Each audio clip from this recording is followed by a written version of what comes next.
Over the last year, we have witnessed what is the greatest crime of the 21st century. And perversely, it's a crime that has been meticulously documented and presented to us by the people who are carrying it out. We at AlJazeera have collated all that evidence, packaged it. What it reveals is truly shocking. We focus on the town of Gaza, which is a small town of about 13,000 people. The Israeli army enters this town just after Christmas. It's emptied of people, and they simply destroy it. And they record themselves doing it. They post before and after videos, and the town is entirely flattened. There is no precedent for this in the whole history of the Israeli army. We have become addicted to explosions. The willful destruction of civilian property for punitive reasons, or even perhaps to create a buffer strip, is illegal. You can't do that. It's against international law. And they're doing it, and they're recording it, and they're putting it on Facebook.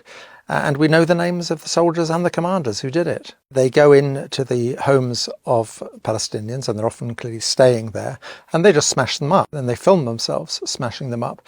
They also delight in going through women's underwear drawers, and this is a sort of recurring obsession. You have to see Israeli soldier videos in the context of the broader output of Israeli society. If you gave me a button to just erase Gaza, every single living being in Gaza would no longer be living tomorrow, I would press it in a second. I would press it right now. Give me that button and press it right now. There you go. And I think most Israelis would. There's an Israeli song called "This Was My Home." And what they would do is dress up as caricatures of obviously what they perceive Palestinians to be, being sung mockingly to people who no longer have homes. We're not looking at some sort of obscure subculture within Israeli society. This is mainstream Israeli society.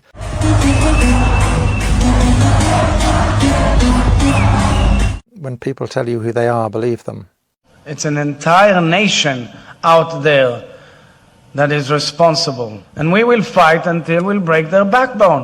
972 magazine carried a story about how the Israelis were using AI, artificial intelligence, for targeting. Essentially, they had a problem. They wanted a rate of strikes in the Gaza Strip, which human computation couldn't keep up with. They needed to use AI to identify these targets. They're using people's phones and their social media, any information at all they can scrape about them, and then they track them through their phones. So who are they talking to on their phone? Who are they simply near as they're carrying their phones around?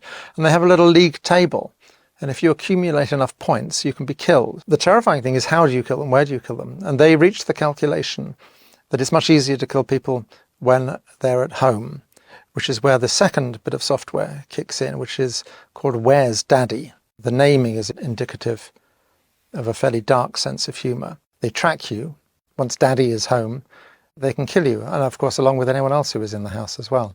It's astonishing what Israeli soldiers do put on film, but that raises the question of what they don't put on film. You very rarely see them actually fighting. Every now and then you'll see them all firing their guns, but usually pretty clear there's no incoming. On the other hand, what you see a great deal of is them dressing up in women's underwear. Has Israel managed to destroy Hamas? I would point to a really simple, common sense thing. Israeli soldiers have posted thousands of videos online. The IDF, the Israeli army, repeatedly posts videos online. Scour those videos for the bodies of dead fighters, and there's remarkably few. I remember 20 years ago in Afghanistan when the Taliban fell, before the age of social media, and I remember making films about that, footage with piles of corpses. It's extraordinary how few dead Hamas fighters we are seeing. Another extraordinary facet of this conflict is the repeated attacks on hospitals. They have assaulted every single one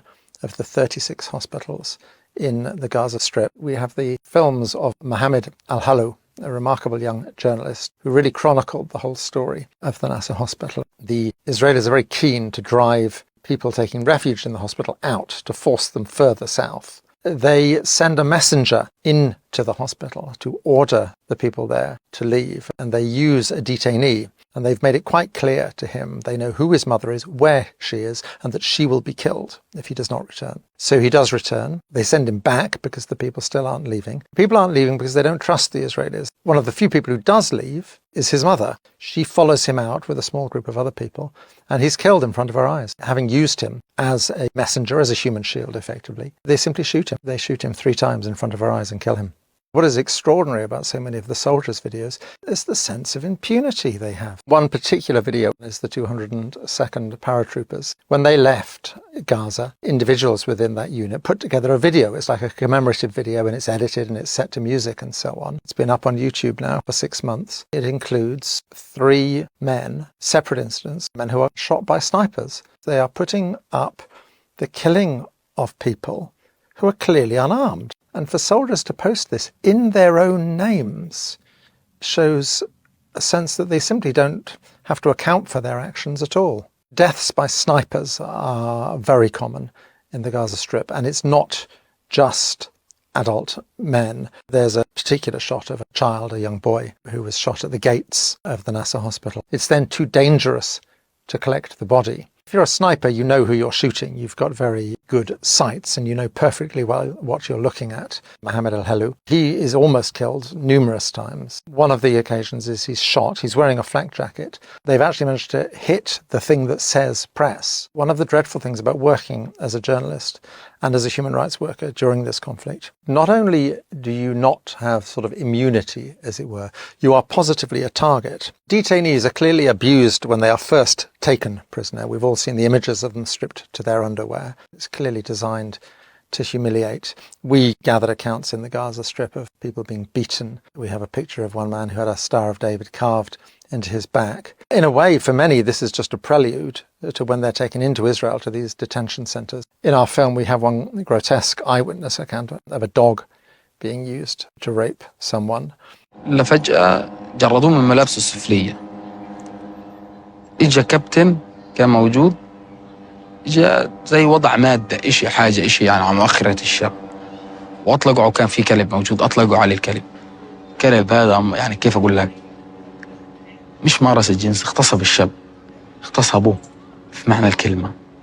UN report at the end of June identified 53 individuals who have been killed in Israeli detention. There's a report on Israel's Channel 13 broadcasting to the world, advertising the fact, celebrating the fact that these men spend 24 hours in complete darkness with a single hole for a toilet, in handcuffs, chained together with leg cuffs. The whole focus of the report is clearly the Israeli public, and what they're trying to stress is how badly these people are being treated, because clearly the political issue within Israel is whether they're not being treated badly enough.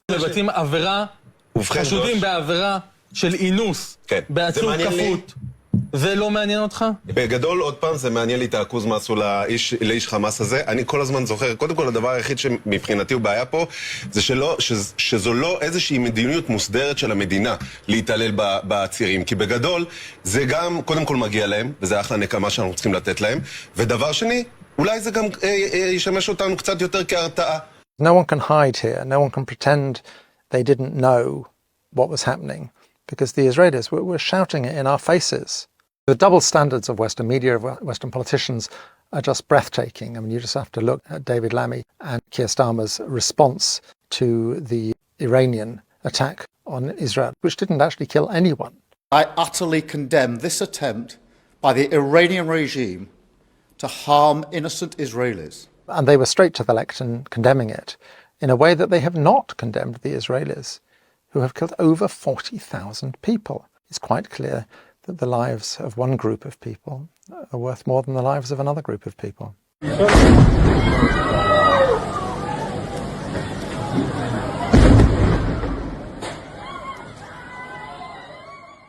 No one can say they didn't know. The Israelis could not have made it clearer to us what they were doing in their rhetoric, social media they were posting, and what their own media was saying, that this was an exercise in ethnic cleansing, quite possibly an exercise in genocide. They were making it abundantly clear to us. And if we are ignorant, we are willfully ignorant.